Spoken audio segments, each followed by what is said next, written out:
Hey folks, it's Lindsey Hustle with SPS back in the building over at American Dunes in Grand Haven, Michigan for Folds of Honor Collegiate. It's going to be a great day of golf, actually a few days of golf. And I'm here with the Director of Men's and Women's Golf for Howard University, Coach Sam Puryear. How are you? Hey, real good. Good to see you again. We ran into each other several years ago. That had to be 10 years ago? At least. At least over at Michigan State University. Yeah, the last time they had a Big Ten championship, you had your fingerprints all over that? Yeah, it's nice to say. It's always nice to come back to where you were born. Yeah, that's right, that's right. But you're here with a Howard Bison team for this awesome event. First of all, just what does Folds of Honor Collegiate mean to you and your players right now?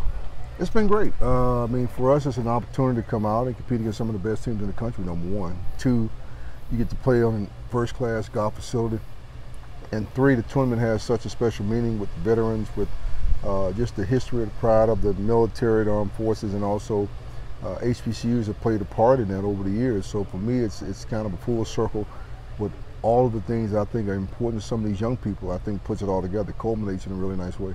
Yeah, it does. You know, you talk about the history of this beautiful course. We got the Golden Bear himself, Jack Nicklaus, just a stone's throw away from us. He's been a part of this event. And then what really tugged at my heart was the HBCU factor. Yourself representing Howard, fam, you in it. And let's just talk about from a historical standpoint. I posed this question to Jack Nicklaus earlier, and there was a time when we couldn't even be here, you know, as it relates to this game, this sport, and talk about where we are right now when you have great benefactors like Steph Curry, you know, supporting the program and all that, and just your experience being an African American in the golf world. Yeah, I'm sure that a lot of places they still don't want us, and that's okay.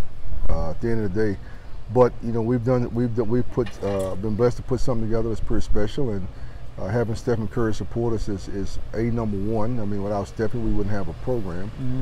So that's always important. But you know, the good thing about it is now we're giving a lot of young brown and black kids an opportunity to come out and compete against the best players, the best teams in the country. A lot of your Power 5 programs are represented, and then some of my kids are ranked as some of the best players in the country, regardless of the alphabets in front, HBCU or not. So it's a blessing. I mean, for a lot of these kids, you know, you grow up, you dream about playing against the best teams in the country. And for the students at Howard, they can now say their dreams come true. That's awesome, too. I'm going to put my sports psychology hat on now.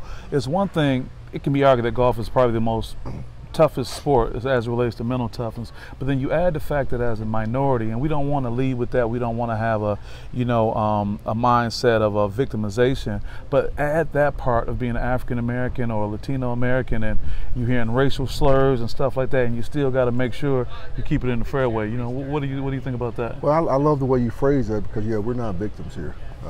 That's really important to put out there up front. Nobody's a victim. This is all choice, and this is the choice we've made to work in this space and play this game, and we want to be the best that we can be in this space, in this orbit, and it's great that we've been able to gain that success by, you know, back-to-back HBCU National Championships, second in Northeast Conference last year, having some dynamite players, playing in some great fields, beating a lot of great players and a lot of great teams. So at the same time, you know, we've taken the narrative that we create and carve our own opportunity based on giving an opportunity, and that's been the blessing in it. I love that. You've had a storied career. You continue to have one. I met you at Michigan State, but prior to that, you were at Stanford. Talk about what having these experiences with the Pac-12, the Big Ten, and how you bring that to these young men and women that you help over at Howard. How has that helped you along the way? Yeah, great question. I think what it has done too is for my guys now and my ladies now at Howard, I can honestly tell them how the best players in America are preparing. I can say, hey, I can prepare you to win if you do these things, A, B, C, D, and E, and yet they know that I've done those things, and so I've been able to win a lot.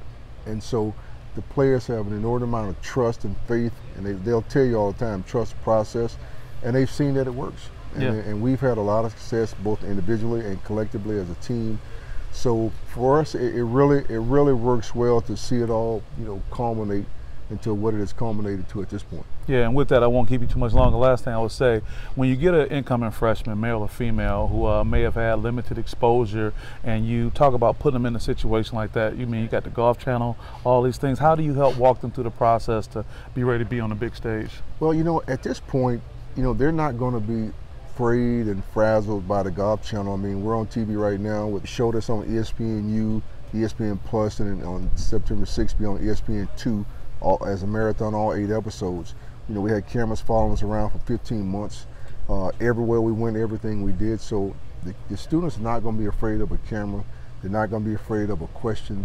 They're not going to be afraid of the competition.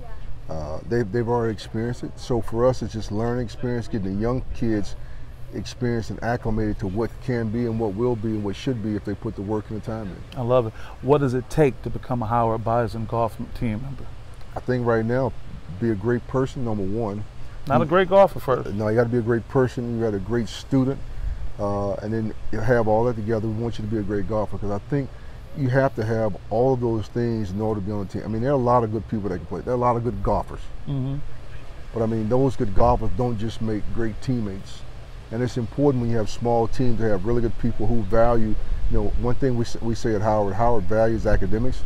And, you know, with a top 30 business school in America, with a top 90 academic institution in America, we value academics, so we have to have students that value both. And then I need to find young people that are willing to work as hard as I am. I mean, if the coach is out working you, then we have a problem. Wow, the coach is out working. You work hard. I work hard. I don't sleep. So I get young people that want to listen, they want to continue to get better, they want to challenge me because I'm challenging them. Then I know I found that diamond in the rough. I love that. Any special shout out to that Bison family that supports you so much? No, you know, it's exciting. I mean, continue to support the program, continue to see some of the things that we're doing. It's interesting. If people really want to learn what type of coach I am, you need to buy my book, Diamonds in the Rough by Samuel Puryear. That's a great way to see what I've experienced at the Stanfords, at the Michigan State, coming up in the communities in East Lake, teaching those kids different socioeconomic factors. We have something special at Howard that you're really not going to get at a lot of schools. Forget HBCU, at a lot of other programs. And we're looking for any and every. If a young person wants to be a great person with a unique opportunity in the nation's capital, at one of the best academic institutions in America, white or black, Howard is your place. Howard is the place. Hey, I've had that experience in Howard. It's a great time to be down there. I experienced Morehouse as a freshman, but you guys are doing great things. With that, I want to wish you the best of luck. Thank you. And I'm sure we'll be talking some more. Thanks for having me. We appreciate everything. No problem. Go Bison. That's it. Lindsey Hudson with SPS, and we'll see you next time. Peace.